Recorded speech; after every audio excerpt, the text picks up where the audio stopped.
Hello everyone, welcome to Sri Math World. Today our topic is basics of probability. Before going that, we have to know some definitions. Those are random experiment, a repeatable experiment the result of which are known in advance, but exact result will be known after the experiment is completed. అంటే ఒక random experiment అంటే ఏంటంటే ఏదైనా repeat చేయడానికి possibility ఉన్నటువంటి ఎక్స్పెరిమెంట్లో ఎగ్జాక్ట్గా result ఏది వస్తుంది అనేది చెప్పడం కష్టం, కానీ ఫైనల్ రిజల్ట్ అనేది ముందుగా చెప్పగలుగుతాం. అలాంటి ఎక్స్పెరిమెంట్నే ర్యాండమ్ ఎక్స్పెరిమెంట్ అని అంటాం. ఎగ్జాంపుల్ తీసుకుంటే ఒక కాయిన్ని టాస్ చేస్తే అయితే హెడ్ పడుతుంది లేదా టెయిల్ పడుతుంది. ఇదైతే ముందుగా మనం చెప్పగలుగుతాం, అంటే రిజల్ట్ ఫైనల్ రిజల్ట్ అనేది చెప్పగలుగుతున్నాం. ఒక కాయిన్ని టాస్ చేసినప్పుడు ఏదర్ హెడ్ ఆర్ టెయిల్ అనేది వస్తుంది అని. బట్ ఎగ్జాక్ట్గా హెడ్ వస్తుందా ఎగ్జాక్ట్గా టెయిల్ వస్తుందా అనేది చెప్పడం కష్టం. ఇది ఒక ఎగ్జాంపుల్. నెక్స్ట్, ఒక డైని రోల్ చేస్తే అంటే డైస్ మీద టోటల్గా 6 ఫేసెస్ ఉంటాయి, 6 నెంబర్స్ ఉంటాయి, 1 2 3 4 5 6 అనేది. అయితే ఒక డైని రోల్ చేసినప్పుడు ఎగ్జాక్ట్గా 1 వస్తుందా ఎగ్జాక్ట్గా 2 వస్తుందా అనేది మనం చెప్పడం కష్టం. ఫైనల్గా రిజల్ట్ వచ్చేసి 1 నుంచి 6 వరకు నెంబర్స్ ఉంటాయి అని అయితే చెప్పగలుగుతాం, కానీ ఎగ్జాక్ట్గా 1 ఎగ్జాక్ట్గా 2 ఇట్లా ఎగ్జాక్ట్గా 6 ఏది వస్తుంది అనేది చెప్పడం కష్టం. ఇది రిపీటబుల్గా చేయడానికి పాసిబుల్ ఉండేటువంటి ఎక్స్పెరిమెంట్ రోలింగ్ ఏ డై అనేది. ఒకసారి రోల్ చేస్తాం ఒక డైస్ని తీసుకొని, అప్పుడు ఏదో ఒక నెంబర్ అనేది కనిపిస్తుంది, 1 కానీ 2 కానీ అప్ టు 6 వరకు. మరలా రోల్ చేయడానికి ఈ డైని పాసిబిలిటీ అనేది ఉంటుంది, అంటే రిపీట్ చేయడానికి పాసిబిలిటీ ఉంటుంది కనుక ఇది ర్యాండమ్ ఎక్స్పెరిమెంట్కి ఎగ్జాంపుల్గా తీసుకోవచ్చు. Next, drawing A card from pack of cards. So టోటల్గా ప్యాక్ ఆఫ్ కార్డ్స్ ఎన్ని ఉంటాయి? 52 ఉంటాయి. ఈ 52 కార్డ్స్లో నుంచి ఏదైనా ఒక కార్డ్ని ర్యాండమ్గా డ్రా చేయటము అంటే టోటల్గా 4 సూట్స్ ఉంటాయి. ఈ 4 suits spades, clubs, diamonds and hearts. ఈ 4 సూట్స్లో ఈచ్ సూట్లో 13 కార్డ్స్ అనేవి మనకు కనిపిస్తూ ఉంటాయి. ఈ 13 కార్డ్స్లో ఏదో ఒక కార్డ్, అంటే ఈ 4 సూట్స్లో ఏదైనా రావచ్చు, ఆ 13 కార్డ్స్లో కూడా ఏదో ఒకటి తీసుకోవచ్చు. టోటల్ నెంబర్ ఆఫ్ కార్డ్స్ ఇన్ని 52 కనుక ఈ 52 కార్డ్స్లో ఏ కార్డ్ని ర్యాండమ్గా చూజ్ చేస్తున్నాం అనేది అయితే మనం ఫైనల్గా చెప్పలేం, కానీ ఎగ్జాక్ట్గా ఈ 52లోనే ఉంటాయి అని మాత్రం ఫైనల్ రిజల్ట్ చెప్పగలుగుతాం. ఇలాంటి ఎక్స్పెరిమెంట్ని ర్యాండమ్ ఎక్స్పెరిమెంట్ అని చెప్పని అంటాం. Next, outcome. The result of A random experiment is known as outcome. Result అంటే ఒక కాయిన్ని టాస్ చేసినప్పుడు హెడ్ పడుతుంది లేదా టెయిల్ పడుతుంది. హెడ్ పడే ఛాన్స్నైనా కానీ లేదా టెయిల్ పడే ఛాన్స్నైనా కానీ ఏమంటాము? రిజల్ట్ అని చెప్పని అంటాం. దీన్ని ఆ రిజల్ట్, ఇదే రిజల్ట్, ఆ రిజల్ట్ ఏదైతే ఉంటుందో ర్యాండమ్ ఎక్స్పెరిమెంట్కి వచ్చే రిజల్ట్, దాన్ని అవుట్కమ్ అని చెప్పని అంటాం. నెక్స్ట్, ఒక డైని రోల్ చేసినా కూడా అంతే. 1 కానీ 2 కానీ అప్ టు 6 వరకు మనకి ఛాన్సెస్ అయితే ఉంటాయి కదా ఆ డైస్ మీద కనిపించడానికి. సో వాటిలో ఏదో ఒక నెంబర్ అయితే కనిపిస్తుంది. ఆ వచ్చే రిజల్ట్ ఏదైతే ఉంటుందో ఆ రిజల్ట్నే మనం ఏమని పిలుస్తాం? అవుట్కమ్ అని చెప్పని పిలుస్తాం. Next, trial. ట్రయల్ అంటే conduct of an experiment is known as trial. అంటే కండక్ట్ ఆఫ్ ఎక్స్పెరిమెంట్ అంటే ఒక కాయిన్ని టాస్ చేయటం కానీ, లేదా ఒక డైని తీసుకొని రోల్ చేయటం కానీ, లేదు ఒక ప్యాక్ ఆఫ్ కార్డ్స్లో నుంచి ర్యాండమ్గా ఒక కార్డ్ని తీయటం కానీ. సో ఏదైతే ఉందో ఇట్లా ర్యాండమ్గా తీయటం, ర్యాండమ్గా చేసే ఎక్స్పెరిమెంట్ ఏదైనా సరే అది చేయటాన్ని, కండక్ట్ చేయడాన్ని మనం ఏమంటామంటే ట్రయల్ అని చెప్పని అంటాం. Next, simple event. Simple event అంటే the result of any single repetition of a random experiment is called simple event. It is also known as random event or elementary event. Result అంటే ఒక కాయిన్ని toss చేస్తే getting head and getting tail ఏదో ఉంటుంది కదా, head అయినా రావచ్చు లేదా టెయిల్ అయినా రావచ్చు. ఇట్లా వచ్చేది సింగిల్ టైంలో, అంటే ఒక కాయిన్ ఒకసారి టాస్ చేసినప్పుడు హెడ్ రావచ్చు లేదా టెయిల్ రావచ్చు. ఇట్లా వచ్చే రిజల్ట్ ఏదైతే ఉంటుందో అది సింగిల్ రిపిటేషన్లో, అంటే సింగిల్ ట్రయల్లో మాత్రమే చేయాలి. అలా వచ్చే ఈవెంట్ ఏదైతే ఉంటుందో దాన్ని సింపుల్ ఈవెంట్ లేదా ర్యాండమ్ ఈవెంట్ లేదా ఎలిమెంటరీ ఈవెంట్ అని అంటాం. ఇంకొక ఎగ్జాంపుల్ చూస్తే రోలింగ్ ఏ డై. డైన్ తీసుకున్నా అంతే, 1 కానీ 2 కానీ 3 ఆర్ 4 ఆర్ 5 ఆర్ 6. ఈ 6 నెంబర్స్లో ఏదో ఒక నెంబర్ అయితే డైన్ రోల్ చేసినప్పుడు దాని ఫేస్ మీద అనేది కనిపిస్తుంది. సో ఏదో ఒక రిజల్ట్ సింగిల్ టైం చేసినప్పుడు వచ్చే రిజల్ట్ ఏదైతే ఉంటుందో ఆ రిజల్ట్ని సింపుల్ ఈవెంట్ అని చెప్పని అంటాం. Next equally likely events. Equally likely events అంటే elementary events are set to be equally likely if they have same chance of happening. అంటే ఏదైనా కానీ ఒక రిజల్ట్ వస్తుంది అంటే ఆ ఫైనల్ రిజల్ట్లో వచ్చే రిజల్ట్స్ అన్నిటికీ కూడా సేమ్ ఛాన్స్ అనేది ఉండాలి. ఎగ్జాంపుల్ తీసుకుంటే ఒక కాయిన్ని టాస్ చేసాము అంటే అయితే హెడ్ రావచ్చు లేదా టెయిల్ రావచ్చు. ఈ రెండిటికి కూడా సేమ్ పాసిబిలిటీ ఉంటుంది. అంటే హెడ్ అయినా రావచ్చు లేదా టెయిల్ అయినా రావచ్చు. ఈ రెండిటికి సేమ్ ఛాన్స్ అనేది ఉంటుంది. ఇలాంటి వాటిని ఈక్వల్లీ లైక్లీ ఈవెంట్స్ అని చెప్పని అంటాం. ఇంకో ఎగ్జాంపుల్ తీసుకుంటే రోలింగ్ ఏ డైస్ని తీసుకున్నా అంతే. 1 నుంచి 6 వరకు మనకైతే ఛాన్సెస్ ఉన్నాయి. 1 2 3 4 5 6. ఈ వీటిలో దేన్ని తీసుకున్నా కానీ ఒకసారి డైస్ని తీసుకుని రోల్ చేసినప్పుడు అయితే 1 రావచ్చు, 2 రావచ్చు, 3 రావచ్చు. ప్రతి దానికి కూడా ఈక్వల్ ఛాన్సెస్ అనేవి ఉంటాయి. ఏదైనా రావచ్చు ఒక డైస్ని రోల్ చేసినప్పుడు ఈ 6లో అవుట్ ఆఫ్ 6లో. సో ఇలాంటి పాసిబిలిటీస్ ఏవైతే ఉంటాయో అలాంటి వాటిని ఈక్వల్లీ లైక్లీ ఈవెంట్స్ అని చెప్పని అంటాం. Next sample space. The set of all possible outcomes of a random experiment is called sample space and it is denoted by capital S. Capital S తో denote చేస్తాం sample space ని. Set of all possible outcomes అంటే ఒక coin ని toss చేసినప్పుడు అయితే head tail రెండు వస్తాయి. ఈ పాసిబిలిటీస్ మొత్తాన్ని సెట్ ఫామ్ లో రాస్తే వచ్చే పాసిబుల్ అవుట్కమ్స్ అన్నిటిని దీన్ని శాంపుల్ స్పేస్ అని చెప్పని అంటాం. నెక్స్ట్ అలాగే 2 కాయిన్స్ ని తీసుకున్నప్పుడు ఫస్ట్ కాయిన్ టాసింగ్ లో హెడ్ రావచ్చు లేదా టెయిల్ రావచ్చు. నెక్స్ట్ సెకండ్ కాయిన్ టాస్ చేసినప్పుడు head and tail. Second coin కూడా అంతే. 2 కాయిన్లు ఎట్ ఎ టైం టాస్ చేసినప్పుడు ఫర్ ఎగ్జాంపుల్ ఫస్ట్ కాయిన్ కి కనుక హెడ్ వస్తే అండ్ సెకండ్ కాయిన్ మీద హెడ్ ఆర్ టెయిల్ ఏదైనా రావచ్చు కదా. సో ఈ పాసిబిలిటీస్ ఇలా తీసుకున్నాం చూడండి. First coin head and second coin కూడా హెడ్ ఉంటే వచ్చే possibility head and head. Next first coin మీద హెడ్, సెకండ్ కాయిన్ మీద టెయిల్ పడితే కనుక హెడ్ అండ్ టెయిల్. అదే ఫస్ట్ కాయిన్ మీద కనుక టెయిల్ వస్తే సెకండ్ కాయిన్ మీద హెడ్ ఆర్ టెయిల్ ఏదైనా రావచ్చు కదా. Second coin for example head అనుకుంటే tail and head, next tail and tail.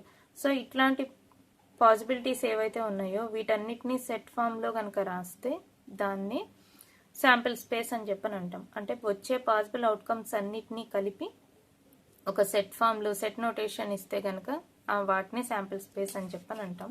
Next mutually exclusive events అంటే ఏవైనా 2 ఈవెంట్స్ తీసుకుంటే ఎనీ 2 ఈవెంట్స్ తీసుకోవచ్చు. Any 2 events of A random experiment. ఒక ర్యాండమ్ ఎక్స్పెరిమెంట్లో ఏవైనా 2 ఈవెంట్స్ని తీసుకుంటే వాటిని మ్యూచువల్లీ ఎక్స్క్లూజివ్ అని చెప్పని ఎప్పుడు చెప్తామంటే వాటిలో ఏ 2 తీసుకున్నా కూడా కామన్ ఎలిమెంట్స్ అనేవి ఉండకూడదు. అంటే ఇంటర్సెక్షన్ వచ్చేసి ఎంటీ సెట్ అయి ఉండాలి. ఎగ్జాంపుల్ చూసుకుంటే ఎస్ అనేది ఒక శాంపిల్ స్పేస్ తీసుకున్నాం 1 నుంచి. ఈ సెట్లో ఎలిమెంట్స్ ఈ శాంపిల్ స్పేస్లో ఎలిమెంట్స్ 1 నుంచి 6 వరకు ఉన్నాయి.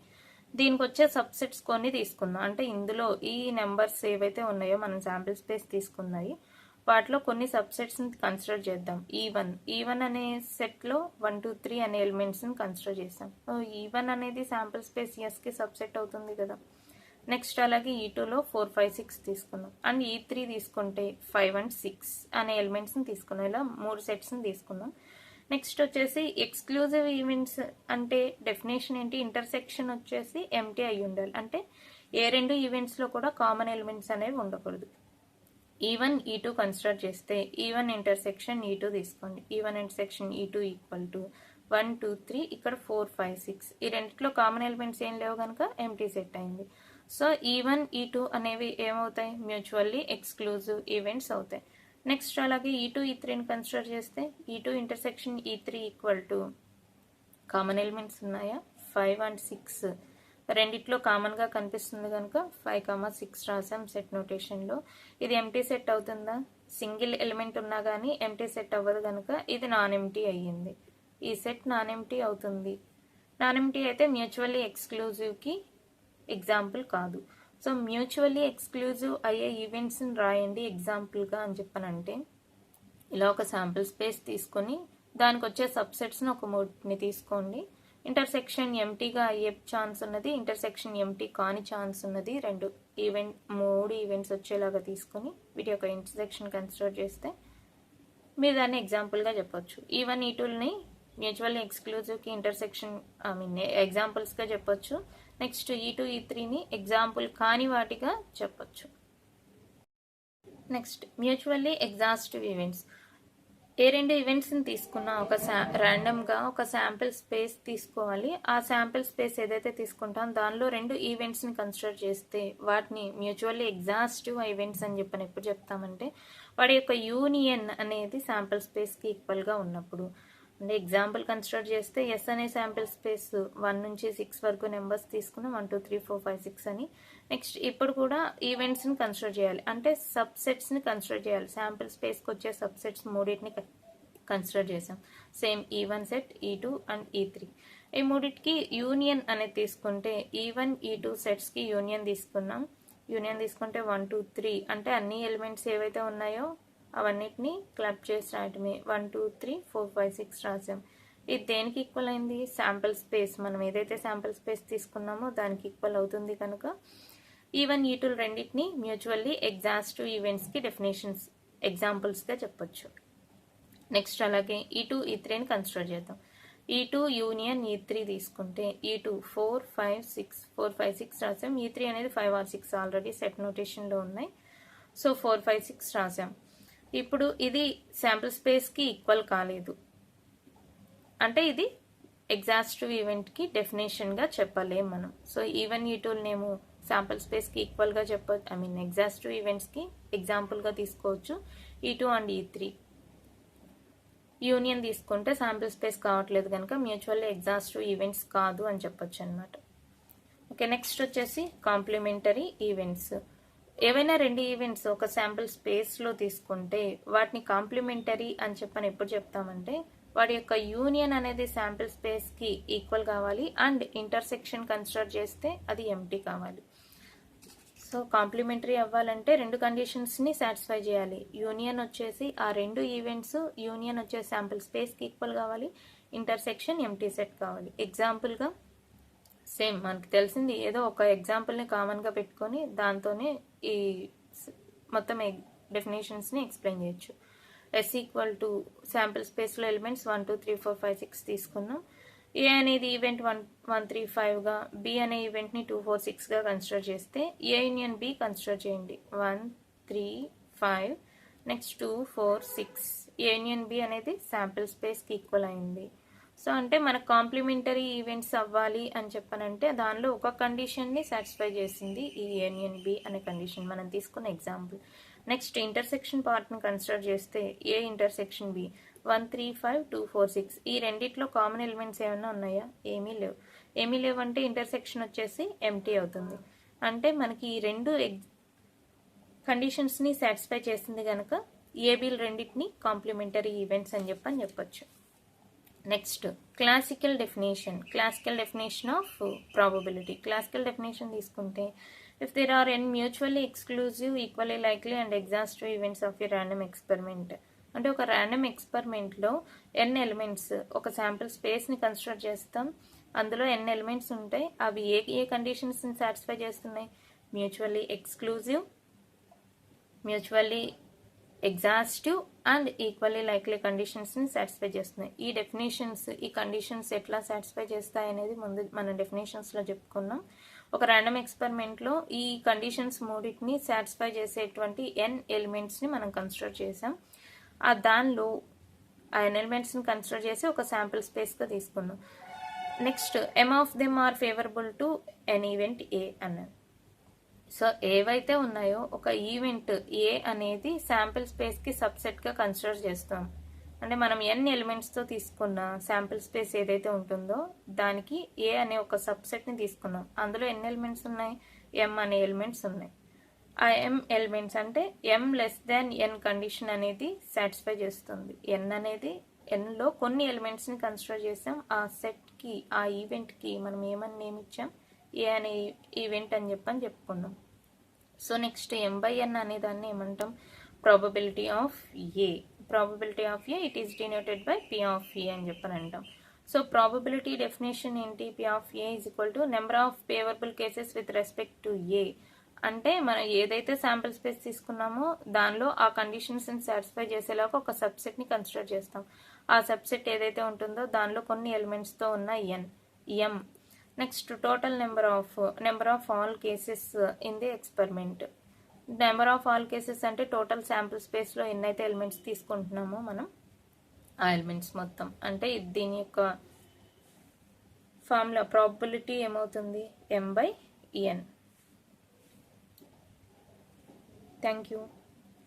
Please subscribe, activate bell icon, like and share. మీరు సబ్స్క్రైబ్ చేసుకుంటే నెక్స్ట్ నేను చేసే ప్రతి వీడియోని కూడా మీరు చూడొచ్చు. Thank you for watching.